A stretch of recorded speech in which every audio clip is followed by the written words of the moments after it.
If you would, join me in this prayer. The words are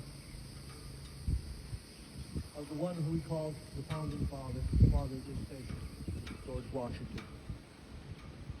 This prayer is, I now make it my earnest prayer that God would have the United States in his holy protection, that he would incline the hearts of its citizens to cultivate a spirit of subordination and obedience to the government, to entertain a brotherly affection and love for one another, for their fellow citizens of the United States at large, and particularly for their brethren who have served in the field.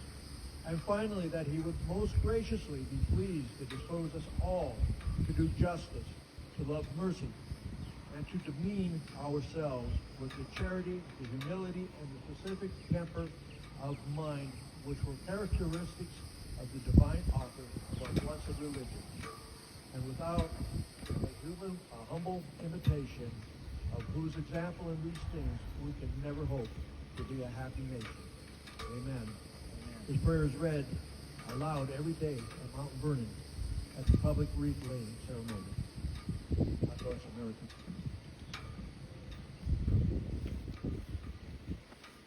I'm just going to go right here. Can everybody hear me? Happy Memorial Day. You may sit if you would like. I will take a few minutes because I'm a preacher and that's what we do. Who are you? I am the pastor of the Village Church right over here. Your name? And, Chris McDonald, and I'm humbled and honored to be here today. Thank you.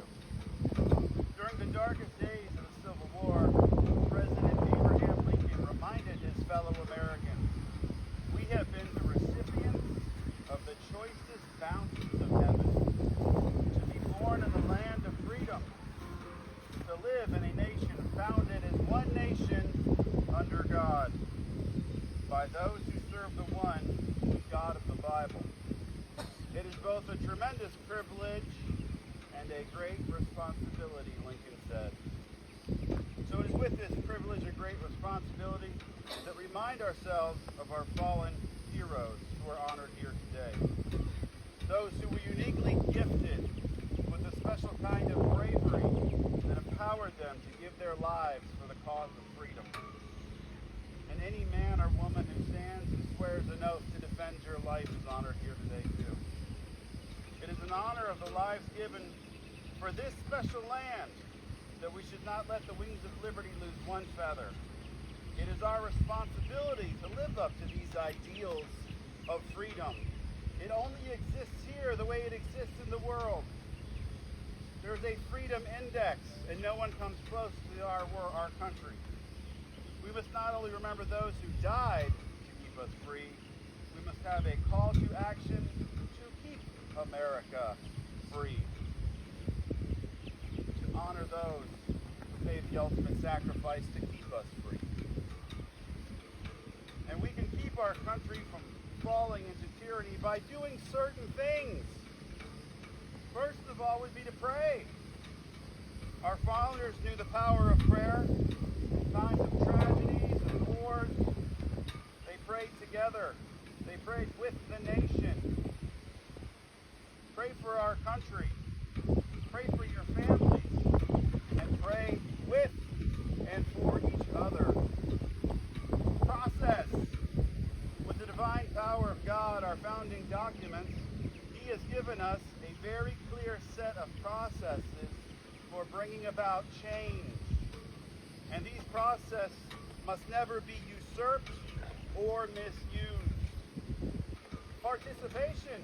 You can't complain about your government if you're not participating in the acts of government. Being an active part of the process is the only way to make a change. Vote for leaders who love this country and the ideals of freedom. And for those who don't, first of all, they will be held accountable to God and then to the people. There's a great quote by Thomas Jefferson, when government fears the people, there is liberty. When the people fear the government, there is tyranny. And God-fearing Americans, we don't take kindly to bullies or tyrants. Never have, never will. And perseverance. When fighting for our freedom, we must never stop fighting until the fight is won.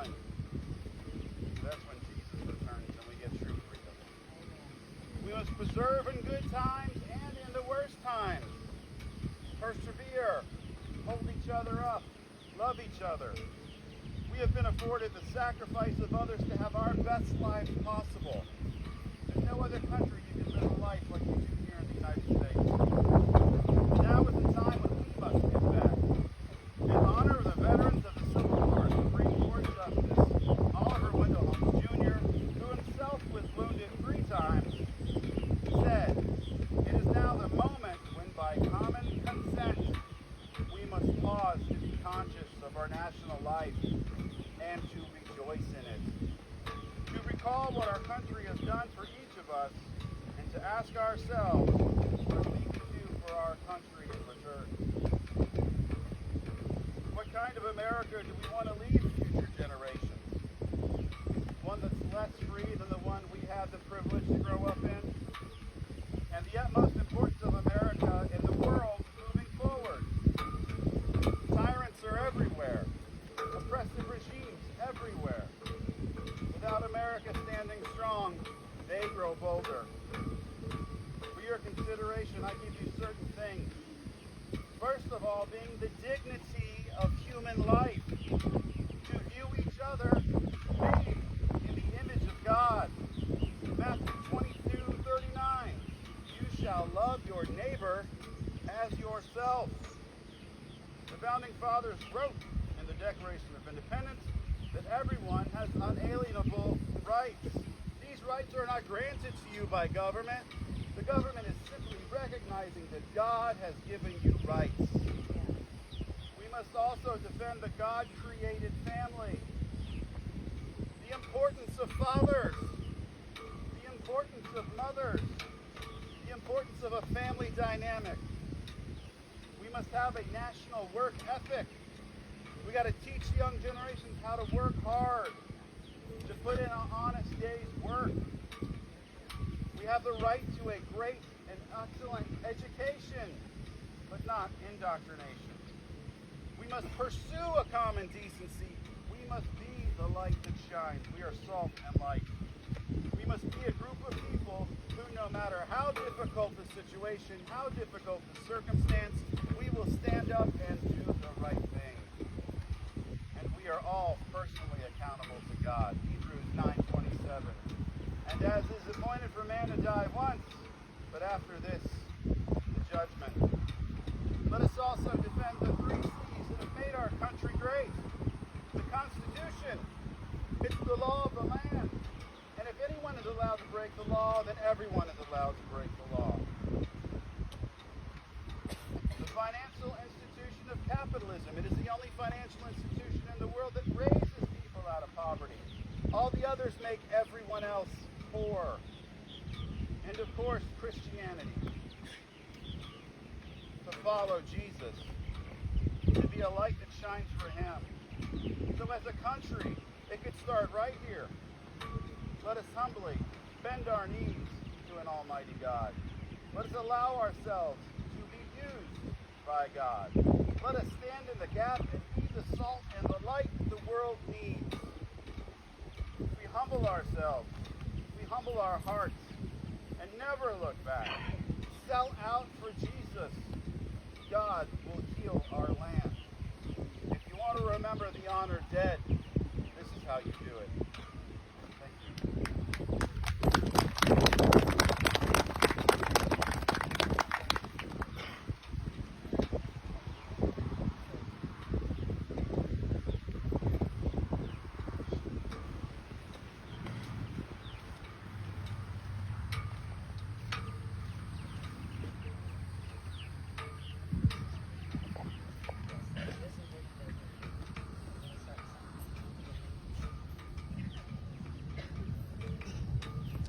While the storm clouds gather far across the sea, let us swear allegiance to a land that's free. Let us all be grateful for a land so fair as we raise our voices in a solemn prayer.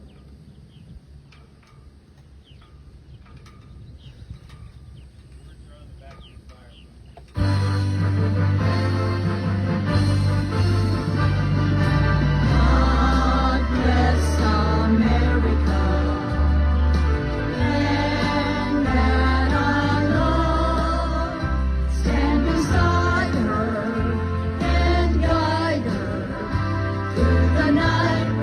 light from above, from the mountains to the prairies, to the ocean, like with fall. God bless America, my home sweet home. God bless America, my home sweet home. God bless America, land that I love. Stand beside her and guide her through the night with a light from above. From the mountains to the prairies, to the ocean, like with fall. God bless America, my home sweet home. God bless America, my home sweet home.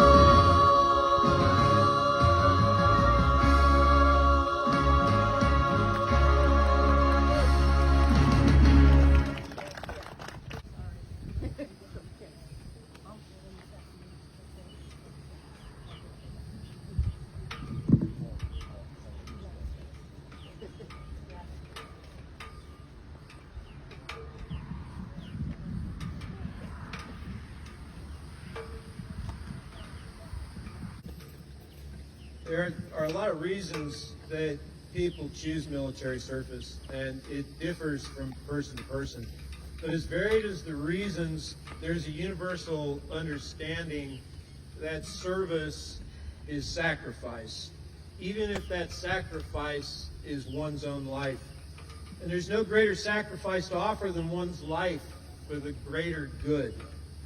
As President Abraham Lincoln observed more than 150 years ago, he said, "This extraordinary war in which we are engaged falls heavily upon all classes of people, but the most heavily upon the soldier.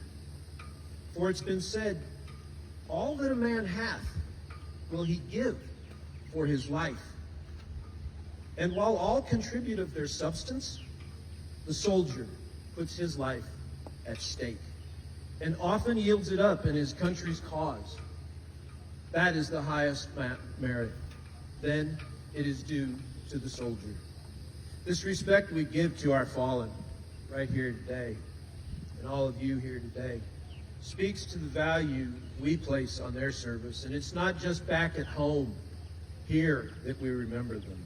These tributes begin at the very spots where they selflessly gave their lives, both for the brothers and their sisters that they stood shoulder to shoulder with for their country. Tributes include the battlefield cross, which some historians say has its roots in the Civil War. Today, it's most recognizable as a helmet resting on top of an inverted rifle stuck in the ground, with boots placed in the front and dog tags hanging on the rifle. On the battlefield, members of the unit can come to this memorial and pay their final respects.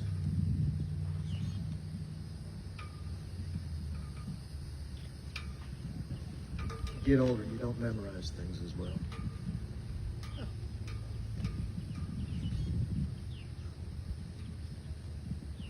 Some who died while serving have not yet made it back home here to the United States, and we honor them through tributes such as the Missing Man Table. Their thoughts, our prayers are with them. It's an opportunity to reflect on those who are still missing in action or are prisoners of war. The countless thousands of POWs that were sunk in the Pacific on Japanese POW ships that will never be able to walk or be buried on the face of this earth. From the American Revolution to the global war on terrorism, more than 1 million American veterans have made the supreme sacrifice. They died. They died so that we could continue to cherish the things that we love: God, country, and family. That's why we're gathered here on Memorial Day, to honor the memory of our fallen warriors who have given everything for our country. We're also reminded on this day that brave men and women have always stepped forward to take the oath of allegiance as members of America's armed forces, willing to fight and, if necessary, die for the sake of freedom. They do it to provide a strong national defense, to keep America safe and secure against those enemies, foreign or domestic. Who would destroy our American way of life? They do it for their fellow comrades, for those fighting by their side against all odds, and for those who eventually separate from the military but proudly claim their status as a veteran. They do it for the American core values of God, country, family, patriotism, and our freedom to worship as we please. They do it for their children so that they can grow up in America that is strong and free. And it's through this last pillar, children, that we must continue to honor the spirit of these heroes. We must share the legacies and tell the stories of these people so that they continue to live. Nearly 7,000 American men and women have died while fighting the global war on terrorism, and many were parents. Memorial Day is not about picnics or parades, though there's nothing wrong with enjoying our American way of life and celebrating it. Memorial Day is about gratitude and remembrance. It's about honoring the men and women who made it possible for us to gather here today in peace.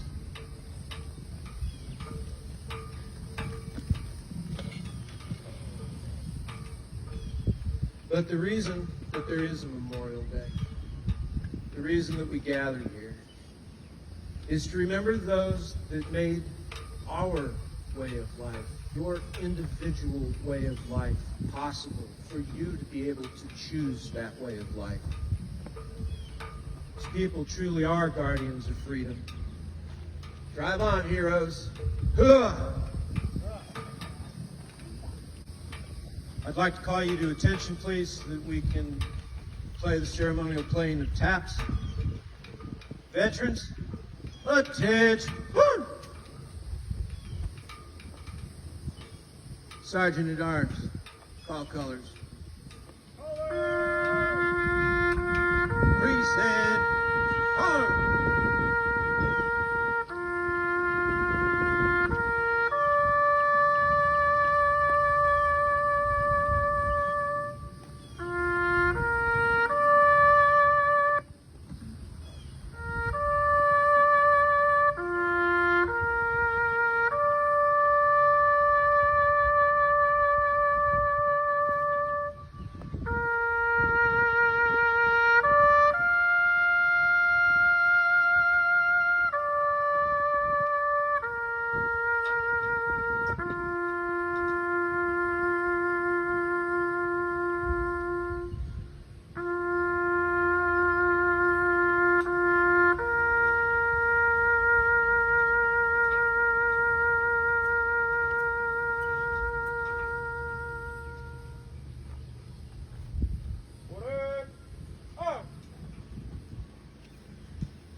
At ease.